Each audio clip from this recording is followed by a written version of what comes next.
Padre Santo, una vez más pedimos tu presencia. Entramos al estudio de tu palabra y mentes finitas se atreven a tratar de entender tu palabra que es infinita. Pero lo que queremos encontrar, Señor, es tu revelación. Háblanos, Padre, háblanos. Estamos aquí y queremos escucharte en el nombre de nuestro Señor Jesucristo. Amén. Amén. En estos pasajes, así como lo leímos de esa manera, en realidad ustedes pueden leer todo el capítulo 14 en sus casas porque va a tratar del tema, o trata del tema de lo que estamos hablando aquí entre nosotros, que es cualquier tipo de aceptación que nosotros hagamos, tiene que hacerse en Dios. La aceptación de nuestro prójimo tiene que ser en Dios. Y hay algún tipo de situaciones que se pueden estar dando que pueden llevarnos a pensar que podemos rechazar a nuestro prójimo, sencillamente para quedar en paz nosotros. Es que yo solamente estoy tranquilo si no le hago caso.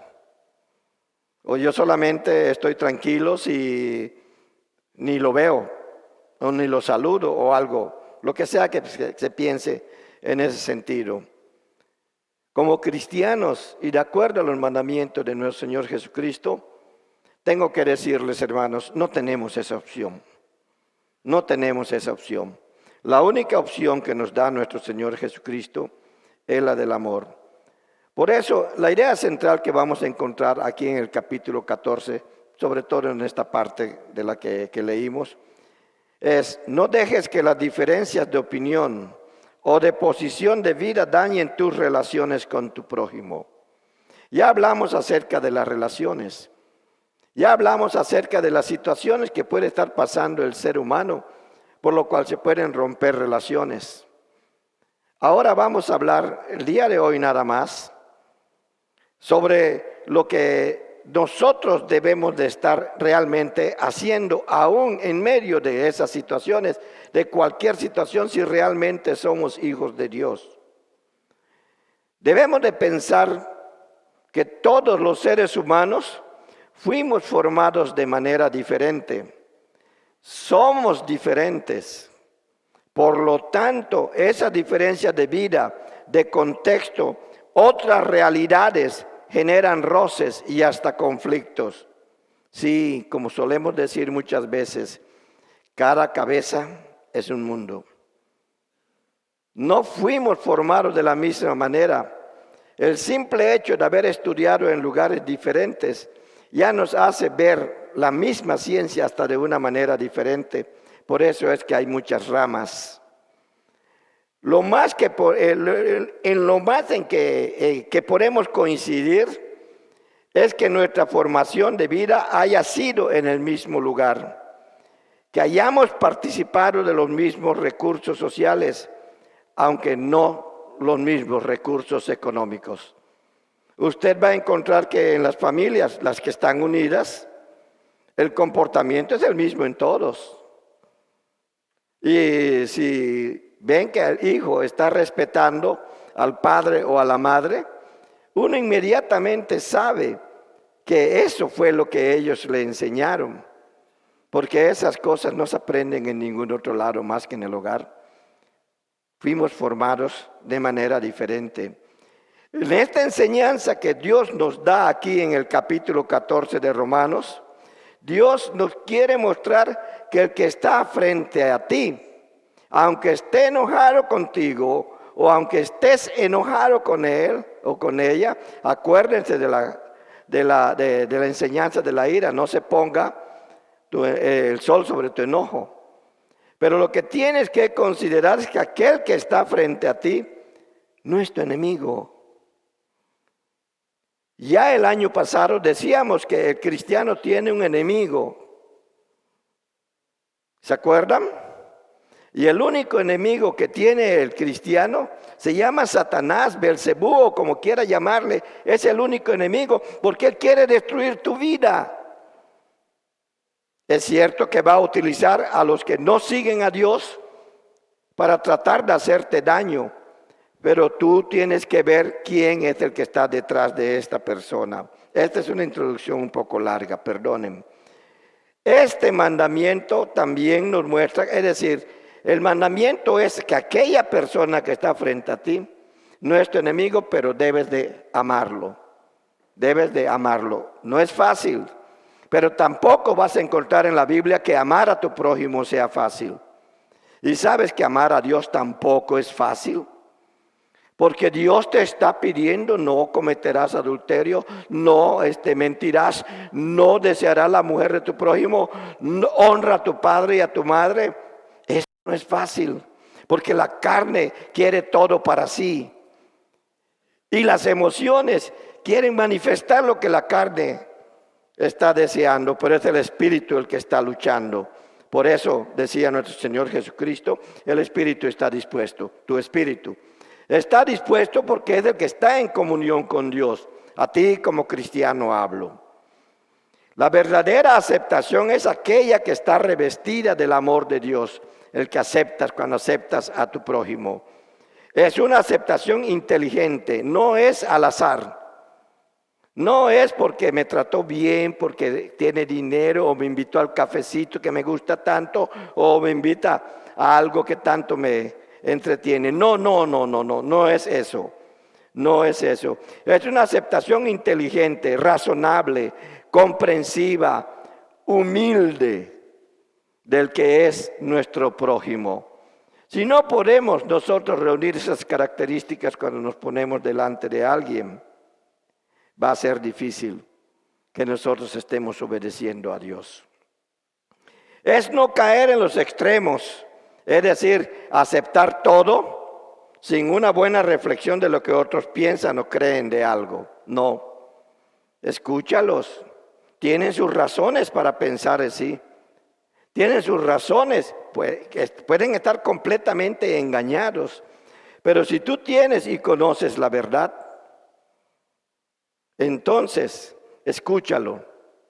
Y cuando termine y ya no tenga nada más que decirte, entonces tú dale a conocer la verdad. Y la decisión sigue siendo de tu prójimo, no es tuya. Sigue siendo de él. Entonces todo eso es lo que nos vamos a encontrar. Vemos a la gente de allá afuera que han sido conducidas al liberalismo, a la insensatez. Es decir, donde los sentidos no tienen ya ningún juego en tu vida, en la vida de la persona. Si ya no tienen misericordia, si no usas los sentidos para poder ver lo que tu prójimo está viviendo, ¿sí? Es una persona que no las usa, es un insensato y por lo tanto no puede tener misericordia. Y si no tiene misericordia, no conoce al Dios de la misericordia. Porque solamente se conoce al Dios de la misericordia cuando se practica la misericordia. Porque es uno de los atributos de Dios que son transferibles al ser humano, la misericordia. Entonces, cuando leemos aquí en Romanos 14, del 1 al 4, nosotros vemos que lo que está diciendo, debemos recibir, no contender. Allí en el versículo 1, ¿qué dice? Recibid al débil en la fe. Ese verbo recibir que está allí está en imperativo.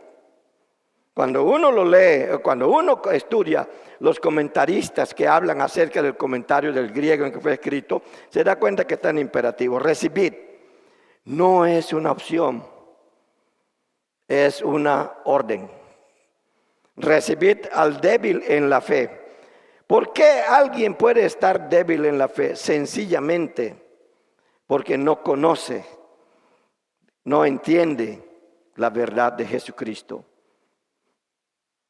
Ya ustedes saben muy bien que el mismo Señor Jesucristo dijo que recibiríamos poder, que si tienes al Espíritu Santo no hay razones para que estés débil en la fe. La única razón para que tu fe se debilite es que te hayas apartado de la obediencia de lo que el Señor te está pidiendo que hagas. Si tú no quieres obedecer a Dios en esas dos grandes cosas maravillosas que ha dejado, el gran mandamiento, que des a conocer el Evangelio de Jesucristo a los demás, El gran mandamiento, que ames a Dios y ames a tu prójimo, y la gran comisión, que des a conocer el Evangelio de Jesucristo a los demás. Eso es lo que engrandece el reino. Uno de ellos no engrandece el reino. Lo que engrandece el reino son los dos juntos. El gran mandamiento y la gran comisión. En el contexto en el cual escribe el apóstol es el de las comidas. Miren, los judíos tenían la costumbre de que el comer, le llaman hasta el kosher, era un ritual, era muy importante para ellos. Pero aquí en Roma se estaban convirtiendo paganos, romanos y griegos. Y para ellos la comida ni siquiera era importante, como para los judíos. Entonces, ¿qué hacían los judíos? Rechazaban a los cristianos que de origen pagano que llegaban a Jesucristo, porque no respetaban la comida como ellos, no comían como ellos. Puede ser que, como le pasó a los discípulos en una ocasión y los fariseos lo reclamaron, no se lavaban las manos.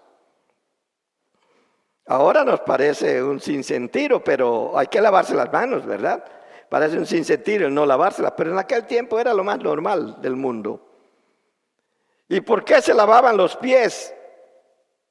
Sencillamente, los judíos, sencillamente porque ellos se acostaban alrededor de la mesa y mi cabeza quedaba exactamente en los pies del otro. Ya se imagina por qué había que lavarse los pies.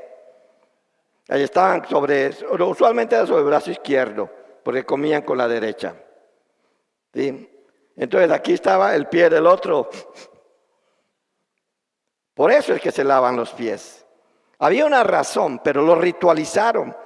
Pero los griegos no. Los griegos ya usaban bancas, ya usaban ciertos objetos para sentarse.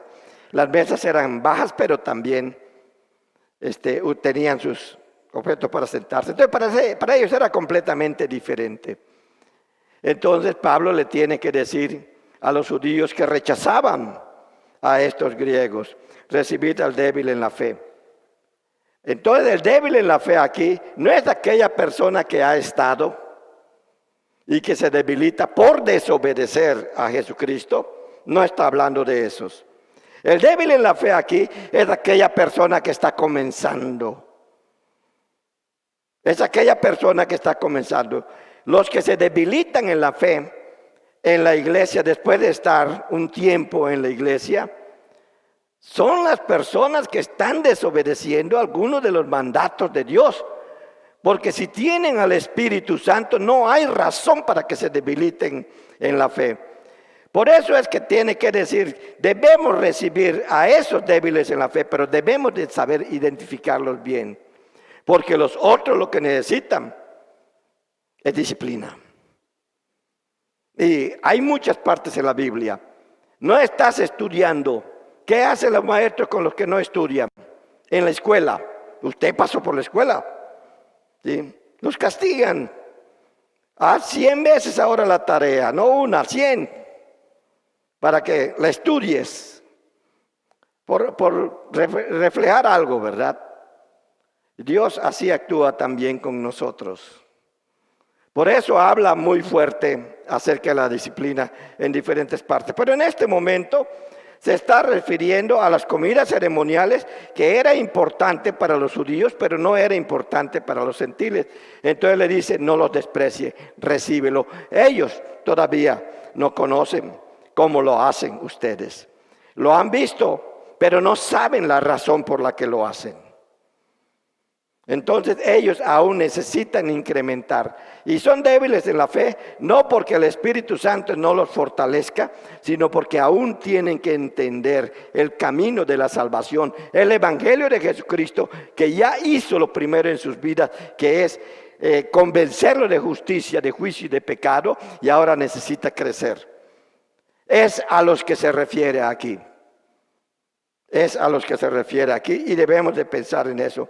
No debemos menospreciar ni juzgar, versículos 2 y 3, porque uno cree que se ha de comer de todo, otro que es débil come legumbres.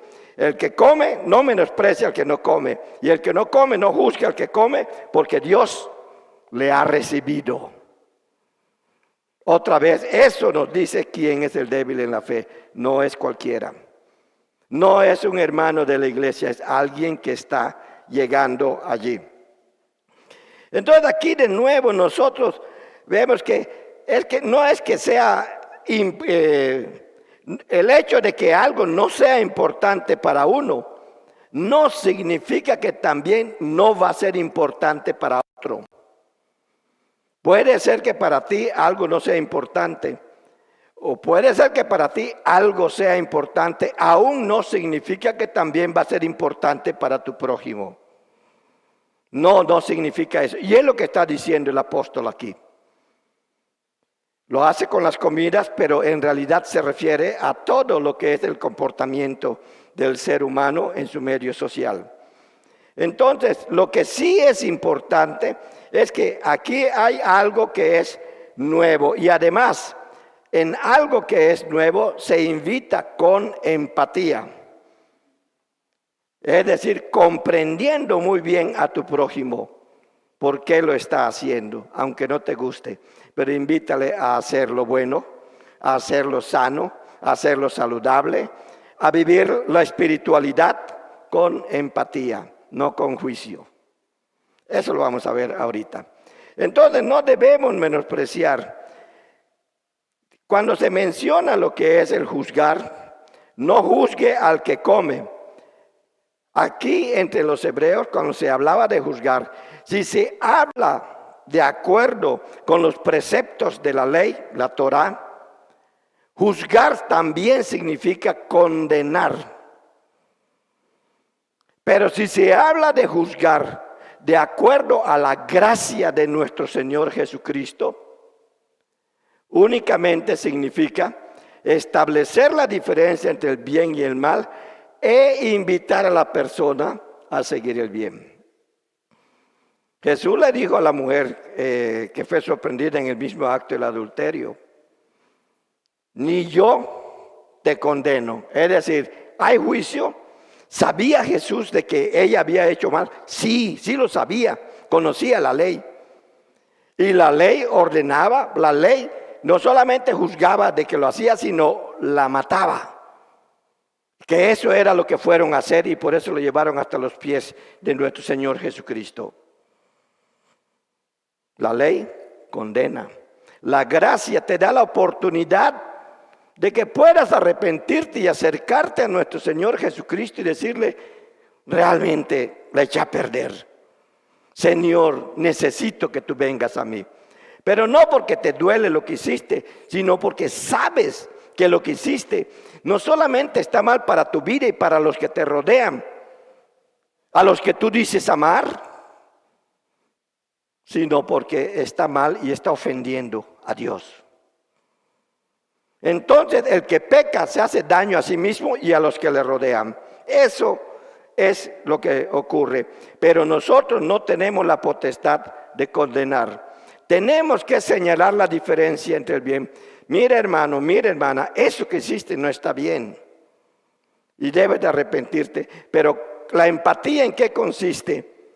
Como es difícil que tú solo puedas salir de esas aguas cenagosas en las que te has metido, aquí está mi mano para que yo te ayude a salir.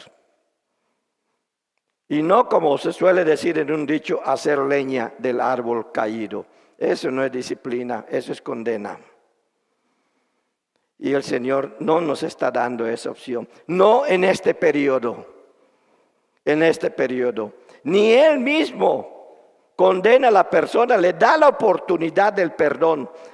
Cuando esta persona ya fallece y no pidió perdón, entonces ya no hay nada que pueda hacer. Hay muchas evidencias de eso en la Biblia. No hay nada que pueda hacer. El tiempo es mientras estamos aquí en la tierra. Vas a tener oportunidades, no sé cuántas, pero siempre vas a tener las oportunidades. Entonces Dios va a estar hablando de esas cosas. Es cierto que dice allá en Mateo que no juzguéis para que no seáis juzgados. Pero Jesucristo está hablando desde la perspectiva de la ley. Porque en Mateo capítulo 7, donde lo dice, estaba hablando: oísteis que fue dicho, mas yo os digo. Ese más yo os digo, estaba reinterpretando, estaba dando a conocer que lo que es realmente el peso de la ley. Y aunque hay una ley que pesa mucho para el que se somete a ella, no es impuesta. El Señor dice, esto es lo que tienes que obedecer, pero no te está obligando a nada. Si no lo haces, estas son las consecuencias. No te está obligando a nada.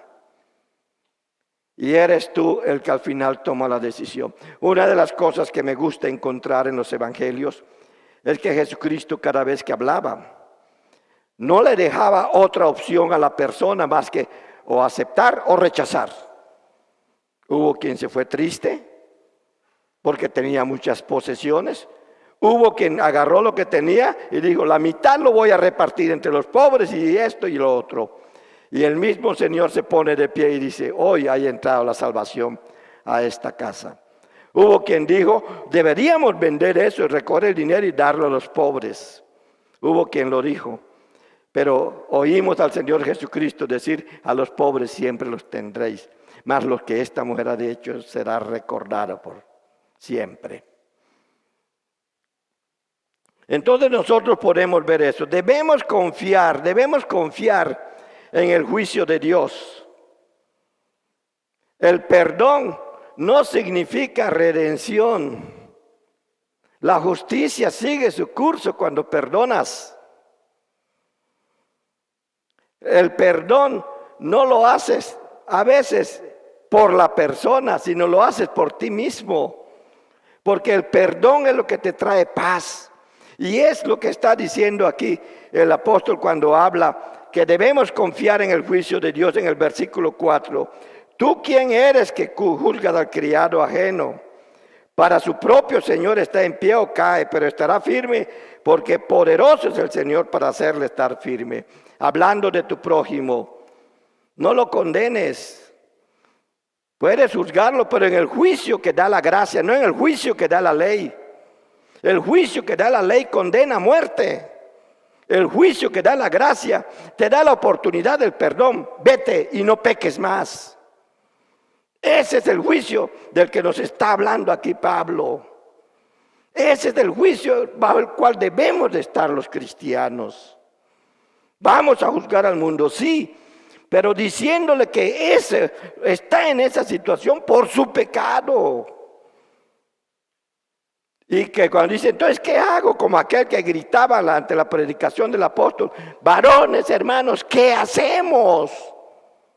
Entonces cuando le dice, bautícese cada uno en el nombre de Jesucristo, no está dando una regla, está mostrando un camino. Y los que lo siguieron, encontraron la paz que necesitaban. Por eso el perdón trae paz al que perdona, pero el juicio sigue su curso. Pero la oportunidad de la redención también está en el perdón. Y esa persona que fue perdonada tiene la oportunidad de redimirse por la sangre de nuestro Señor Jesucristo. Y esa es la finalidad del perdón. Esa es la finalidad del amor al prójimo. Esa es la finalidad que el apóstol quiere mostrar aquí. Esa es la finalidad de lo que debe del amor. Eso es lo que debe de aprender la persona cuando llega a los pies de nuestro Señor Jesucristo. Él aún no se ha desarrollado, pero tú debes de preocuparte por desarrollarte, como el padre tiene que preocuparse por hasta estudiar, aprender lo que el hijo no sabe, porque el hijo le va a pedir ayuda hasta que aprenda a caminar por sí solo. La madre también. Así toda aquella persona que llega de nuevo en la iglesia es débil en la fe. Entonces debemos confiar en el juicio de Dios. Naturalmente que está relacionado con lo que acabo de decir, la palabra juzgar. Recuerde, el cristiano ya no juzga bajo el concepto de la ley. Porque juzgar bajo el concepto de la ley significa condenar al que pecó. El Señor Jesucristo nos enseñó, y Pablo lo está utilizando acá en estos primeros 4 versículos, que ahora vamos a juzgar bajo la gracia. dejando el juicio, la condena. Cuando hablo de juicio aquí otra vez, la condena, dejando en las manos de Dios la condena. Tú no tienes, ni yo tengo por qué condenar a nadie. Pero sí tenemos la obligación espiritual, moral delante de Dios de señalar el pecado. Pero no solamente señalarlo, sino también ayudar al caído, levantar al caído. Pero el caído tiene que dejarse. Me acuerdo de muchas veces en que mi pequeño se cayó y se molestó tanto que cuando yo le di la mano, me la rechazó porque quería levantarse él solo. Está bien, levántate solo. Y hasta que no podía, entonces me tendía la mano, entonces le agarraba yo la mano. No porque me rechazó lo voy a dejar. Regresé. Y cuando él extendió la mano, ahí estaba yo para darle la mía. Ese es el cristiano que entiende bien lo que significa amarás a tu prójimo como a ti mismo. Podrá querer estar solo, podrá no querer levantarse, déjalo. Que experimente lo que tiene que experimentar, que Dios lo trate con la dureza que es, porque de allá dice, horrenda cosa es caer en manos del Dios vivo. Hebreos 10:31, usted lo debe conocer. Hebreos 10:31, horrenda cosa es caer en manos del Dios vivo. Y yo les diría, lo leería de esta manera, estoy alterando el texto en realidad. Horrenda cosa es caer en las manos del Dios mientras vives. O sea, no juegues con Dios, no juegues con Dios. Si vas a estar con Dios, conoce que solamente te dejó 2 grandes mandamientos. Ni siquiera te dice obedece la Torá, sigue los 663 reglas que hay en la comunidad judía. Apréndelas, dilas de memoria cuando tu hijo tenga 13 años. Tú vívelas para que ellos aprendan. Guarda los viernes, los sábados, los días festivos. No, Dios no te pide nada de eso. Lea Colosenses. Nadie os juzgue por comida, bebida, días festivos, días de luna, días de sol. Pablo lo dice. Y también dice, no oigas las filosofías. Escucha el Evangelio de Jesucristo. Escucha el Evangelio de Jesucristo. También vemos ahí en el versículo 13 de que no debemos de hacer tropezar al hermano. Así que ya no nos juzguemos más los unos a los otros, sino más bien decidir no poner tropiezo o ocasión de caer al hermano. Pablo seguramente está recordando lo que alguien le tuvo que haber enseñado, que Jesucristo dijo, cualquiera que hace tropezar a uno de los más pequeños míos, mejor le valiera ponerse una piedra de molino en el cuello y lanzarse al lago. Le va mejor que si cae en mis manos. Prácticamente eso está diciendo. Entonces lo que está diciendo, no debemos de hacer tropezar al hermano, debemos de cuidar mucho nuestro comportamiento. Hermanos, hermanas, mis queridos amados y hermanos y hermanas, Dios quiere que nosotros realmente amemos a nuestro prójimo para no hacerlo tropezar. Y lo hacemos tropezar muchas veces con nuestro propio mal comportamiento. Entonces dice, no nos juzguemos, pero aquí está hablando de juzgar en el sentido de condenar. Porque en una parte dice júzguense y en otra dice no nos juzguemos. Tenemos que ver el contexto en el que está hablando. Uno es juicio bajo la ley. No nos juzguemos desde ese punto de vista, porque el ser humano no usa el juicio para enseñar, para corregir, para levantar al caído, sino usa el juicio para hundirlo más, para matarlo, para desaparecerlo, para condenarlo. Entonces vive más bajo la ley que bajo la gracia.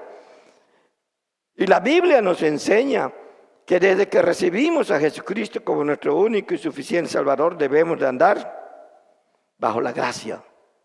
De manera que cuando juzgues a tu hermano, no lo condenes, porque si no estás actuando con la ley. Y Jesucristo te va a decir lo mismo. ¿Ya viste la viga que está en tu ojo? ¿Ya estás libre tú de pecado? Es que los míos son chiquititos, pero el de él o ella es grandotote. Todos los pecados tienen el mismo tamaño delante de Dios. Dice que la paga del pecado, independientemente del tamaño, es muerte, separación de Dios. Entonces no hagas tropezar a tu hermano, cuídalo, oriéntalo, busca la paz con él o con ella. Considerar inmundo o malo algo o a alguien es una decisión que cada uno toma por sí mismo. No digas, es malo porque Dios lo condena. No, tú lo estás decidiendo en ese momento. Estás tomando en tus manos lo que Dios ha dicho. Y por lo tanto, eres responsable de lo que estás diciendo. Y acuérdense que Dios dice que de toda palabra dicha de nuestra boca vamos a ser juzgados. Pero juzgados por el mismo Dios. Y Él sí juzga bajo su propia ley. Y sí juzga para condenar. Y nosotros no podemos obviar ese detalle. Pero 2 puntos más. Obraremos con una conciencia limpia cuando nosotros no hacemos tropezar al hermano. O sea, conciencia limpia es tener plena confianza en Jesucristo. Versículo 14. Yo sé y confío en el Señor Jesús, que nada es inmundo en sí mismo. Yo no puedo condenar a mi hermano, no puedo condenar lo que hace. Pero sí debo de señalar lo que hace si eso no está bien. Y debo de apoyar lo que hace si eso glorifica a Dios. Nada es inmundo en sí mismo, más para el que piensa que algo es inmundo, para él lo es. Está diciendo, es tu responsabilidad el señalar esas cosas, aun y cuando te escudes en la palabra de Dios. Es que la Biblia dice, pero tú lo estás diciendo en ese momento y te haces responsable de tus palabras. Y Dios las toma en cuenta. Entonces, debemos obrar con una conciencia limpia. Hazte responsable de tus palabras. Ten plena confianza en Jesucristo. Si Él dijo que porque Él ha vencido el mundo, en el mundo tendréis aflicción, más confiad, ¿verdad? Yo he vencido al mundo. Cuando dice ese confiad, no importa qué tipo de aflicción sea la que me esté atribulando. Él me dice que debo de confiar en Él. Eso es obrar con una conciencia limpia. Y el último punto que vamos a ver hoy, y lo voy a terminar, 3 puntos más que siguen la próxima semana, tenía yo que advertírselos. Debemos andar conforme al amor de Dios. Aquí lo está diciendo en el contexto, es lo que trata de decir el apóstol. Pero el apóstol Juan, en 1 de Juan capítulo 4, en el versículo 20, vea cómo lo dice. Si alguno dice, yo amo a Dios y aborrece a su hermano, es mentiroso. Pues el que no ama a su hermano a quien ha visto, ¿cómo puede amar a Dios a quien no ha visto? Y te dejo con esa inquietud. Sométete a Dios. Escuche que no te ha dejado más que el gran mandamiento y la gran comisión. Pero más importante todavía en medio de todo, o tan importante como eso, en medio de todo eso, es que te dijo unas palabras que hasta hoy resuenan y deben de estar resonando en el seno de esta iglesia y de todas las iglesias. Y recibiréis poder cuando haya venido sobre vosotros el Espíritu Santo. Y me seréis testigos. Eso habla de una forma de vida en Jerusalén, Judea, Samaria y hasta lo último de la tierra. El Espíritu Santo ya vino. El Espíritu Santo aquí está. El Espíritu Santo lo tienes. El Espíritu Santo está en todo momento intercediendo por ti con gemidos indecibles. Allí está Él. Y no ha perdido su poder. Así que no digas, yo me debilité en la fe. Déjale eso a los nuevos. Ellos sí necesitan tu fortaleza para que lo levantes. Porque el Espíritu Santo no pierde su poder, pero sí existe la desobediencia. Existe el rechazo a lo que Dios nos ha mandado a seguir. Hermano, piensa en tu vida. Termino con este tema la próxima semana y quiero que escuches cómo concluye Pablo esto. Vamos a ver desde el versículo 16, 6 hasta el 19 otra vez.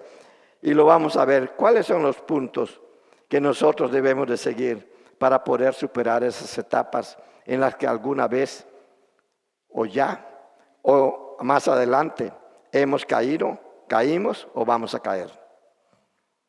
Y estar preparados, porque esa es la finalidad del Espíritu Santo cuando nos habla con la palabra de Dios. Que aquello que ya pasamos, ya fue. Eclesiastés lo dice, ¿verdad? Aquello que es. Y aquello que será.